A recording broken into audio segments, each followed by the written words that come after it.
Get in it. Yeah, take it up.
You watching us work, you know?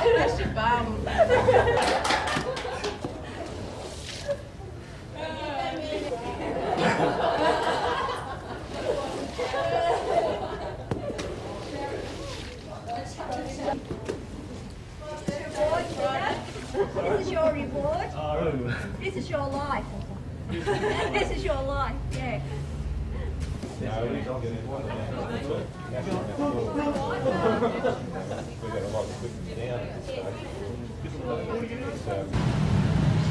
Talk away, Jane.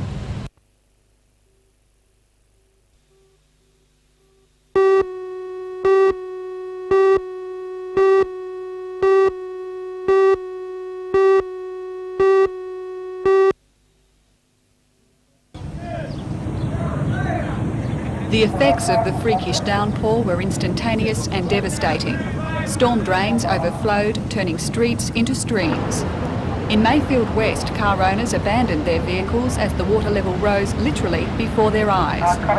The intersection of Maud Street and Maitland Road was impassable. Police were called in to detour traffic and supervise the recovery operation. What's the plan? How do you get these vehicles out? If we can get the air, then we've got plenty of volunteers with winches and stuff like that to get them out. The flash flood, as sudden as a tropical downpour, threatened houses, turning gardens into quagmires. Overworked drainage systems were unable to cope with the deluge. Concerned residents looked on as the water rose to their doorsteps. Several properties were partially submerged. Mayfield West locals were stunned by the force of the flooding. Just come down in teams and teams, water come from everywhere. Didn't take long to, come up and they went right as far as my driveway up there, our driveway up there. First time we've been here in 40 years we've seen it up that high. For many residents of Maitland Road, this is the legacy of the torrential rain, a flooded yard and extensive damage to property. Well, McCain furniture and fridges and freezers and everything. Besides what's in stereo, and we haven't had time and still too upset over it. Across the railway line in Waratah, traffic was brought to a standstill. While some four-wheel drive vehicles found a way through, most drivers were forced to wait, consoled by the knowledge that the water level would drop as quickly as it had risen. From the Jesmond area, Jane Button takes up the story.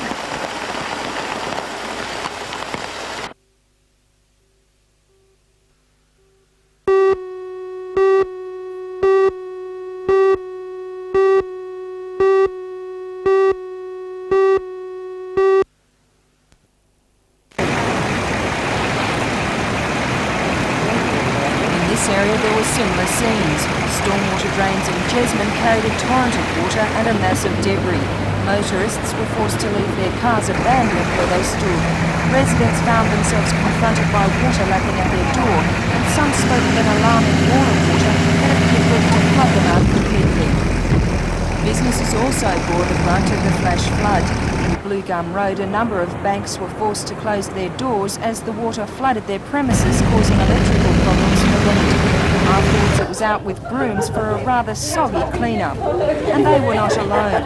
All around the Jesmond shopping centre, businesses were surveying the mess. Some were confronted with completely ruined stock and a damage bill that will run into thousands. Well, it's taking a long time to collect the stock now. What, a tenth of it's gone?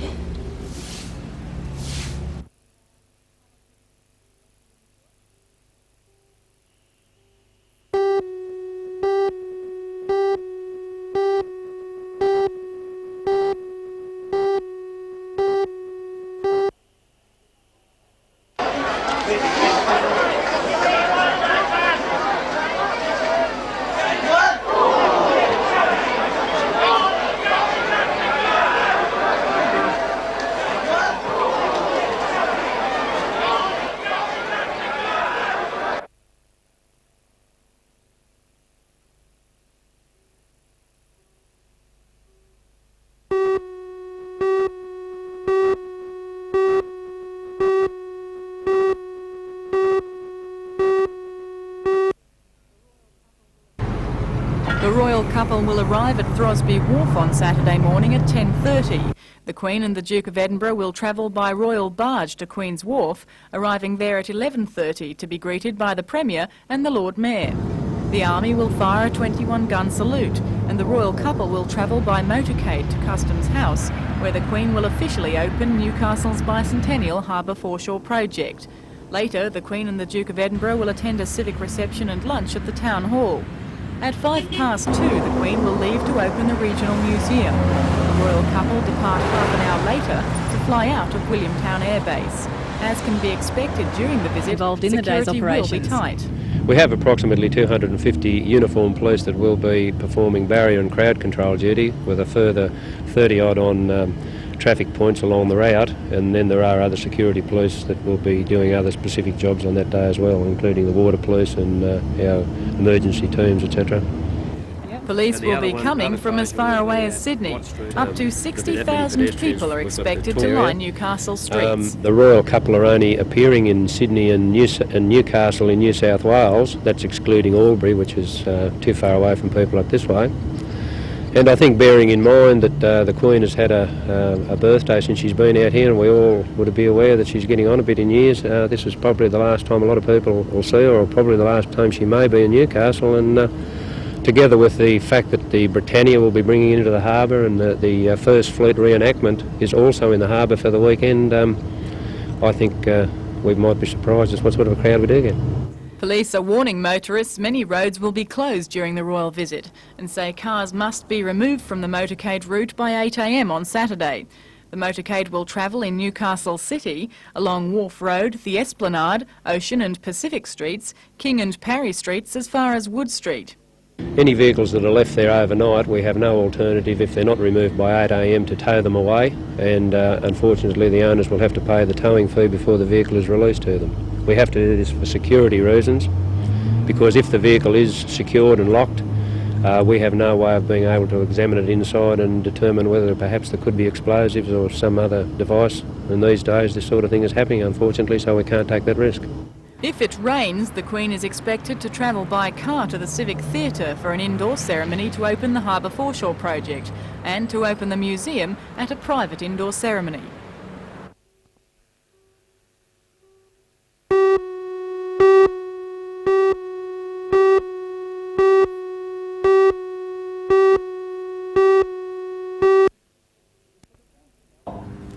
For the pensioner, wading their way through Australia's legal system can be quite daunting. Many elderly people avoid going to a solicitor because they fear hefty legal costs. But there are a whole range of matters such as wills and powers of attorneys and rights relating to retirement villages where professional advice is an asset. This week, as part of Law Week, Newcastle's elderly were able to get some free advice. Speakers addressed the group on a wide range of issues and were then on hand to help them with their problems. The seminar has been organised by the Newcastle Law Week Committee in conjunction with the Pensioners Advisory Service here in Newcastle. And as you appreciate, the law impinges on many aspects of our daily lives, but today's presentation is fairly sound and basic advice to the senior citizens of the Newcastle region. What the basic thrust seems to be for them to go out and get advice.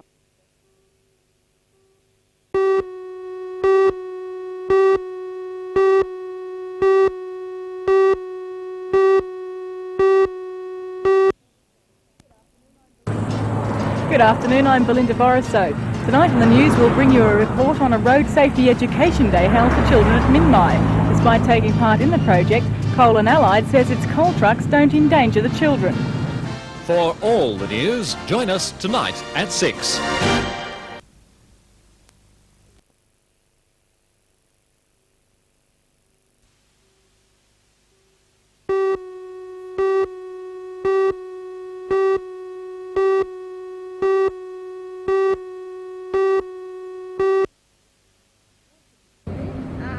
Hawkins Transport, the company that hauls coal for Coal and Allied, today lined up 4 of its trucks for inspection by the young students of the Minmi Public School.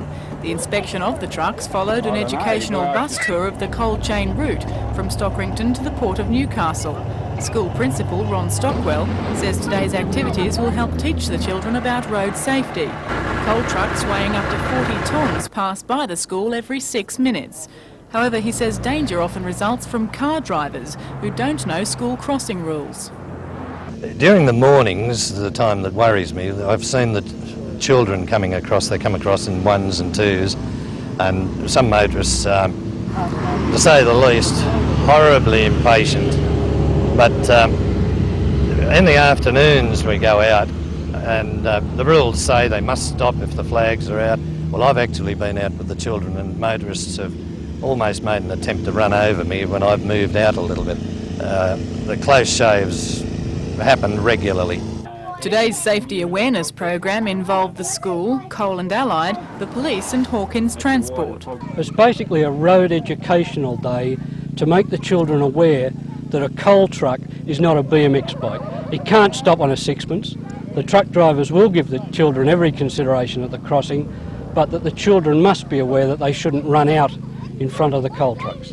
While Coal and Allied was involved with the program, Mr Boyle says that doesn't mean the company admits coal trucks threaten the children. So you don't think the trucks endanger the children in any way? No, definitely not. The Hawkins drivers, as I said, go...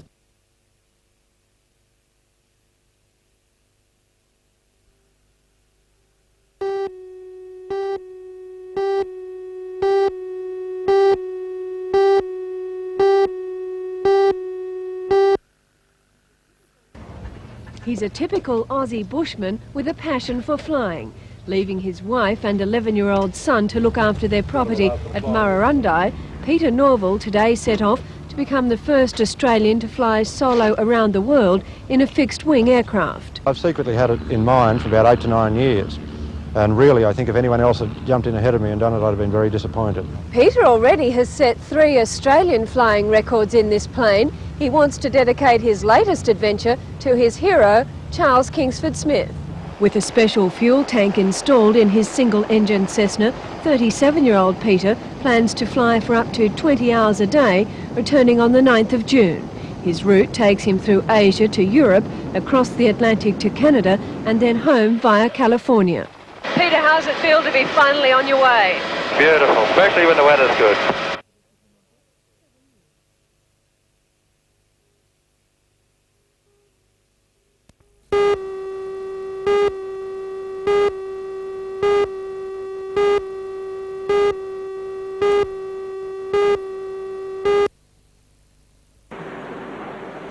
BHP wants to transfer 200 men to West Wallsend and reduce employment through voluntary retirement to finish with 2 mines of 300 workers each. Unions insist that 200 employees retrenched from West Wallsend by Coal and Allied should be taken back instead, despite the Coal Industry Tribunal's backing for the BHP plan. Coal and Allied has already said that if the purchase deal falls through, its mine at West Wallsend will close, meaning 900 jobs altogether would be lost.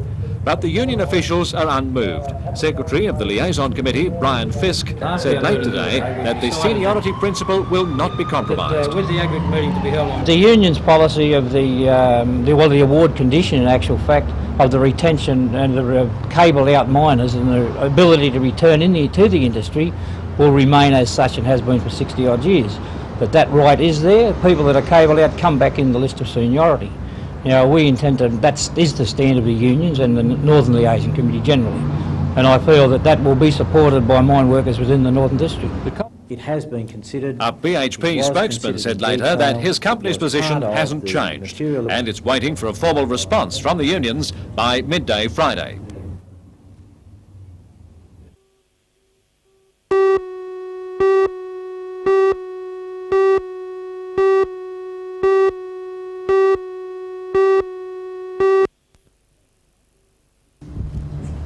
It was a fairly relaxed day for everyone attached to the Ashton Circus. Many of the animals spent the morning doing domestic chores, quite oblivious to tonight's lineup.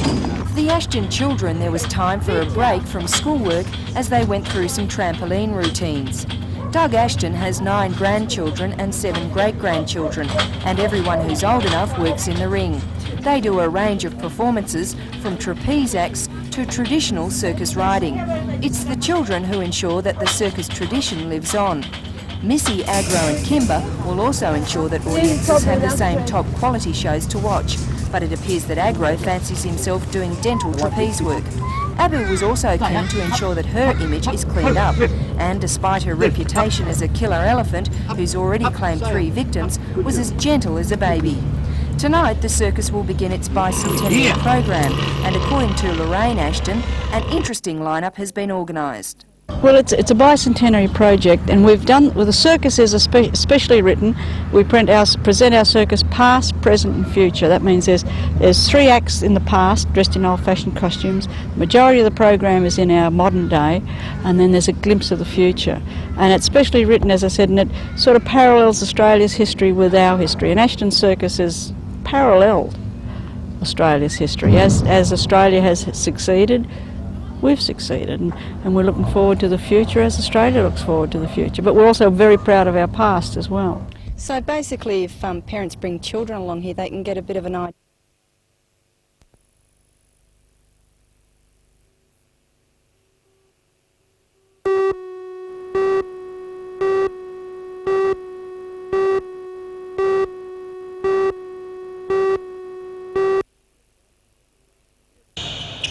The Australian team arrived in Newcastle early this afternoon and immediately went to the Broadmeadows Stadium for practice. Amongst the Aussies are 4 players with more than 100 national appearances. They are Phil Smythe, Larry Sengstock, Wayne Carroll and Ray Borner. Both Smythe and Sengstock have played in 3 World Championships and 2 Olympic Games and have been named co-captains for the series. Despite being named in the Australian Olympic squad, Newcastle's Mike Johnson won't be lining up for the Boomers, a decision coach Adrian Hurley says won't adversely affect his prospects of making the final team for Seoul, set to be announced next week. We want to have a look at a couple of the other players, and I think that we just bit the bullet a bit. It would have been easier for us to say, well, we'll put Michael in there just because it's in Newcastle, but we want to have a look at a couple of the other guys, and I think that's the way we've gone, and you know, Michael understands that, and I think everyone else does. It's not an indication that he'll be cut from the team before the Olympics? No, it might be to his advantage. You know, we've got a squad of 18 that we're looking at, so, you know, I think people read too much into these things. We're looking at picking the 1988 Olympic team, and it's based on what's happened over the last 4 years, not what's going to happen tonight or tomorrow night.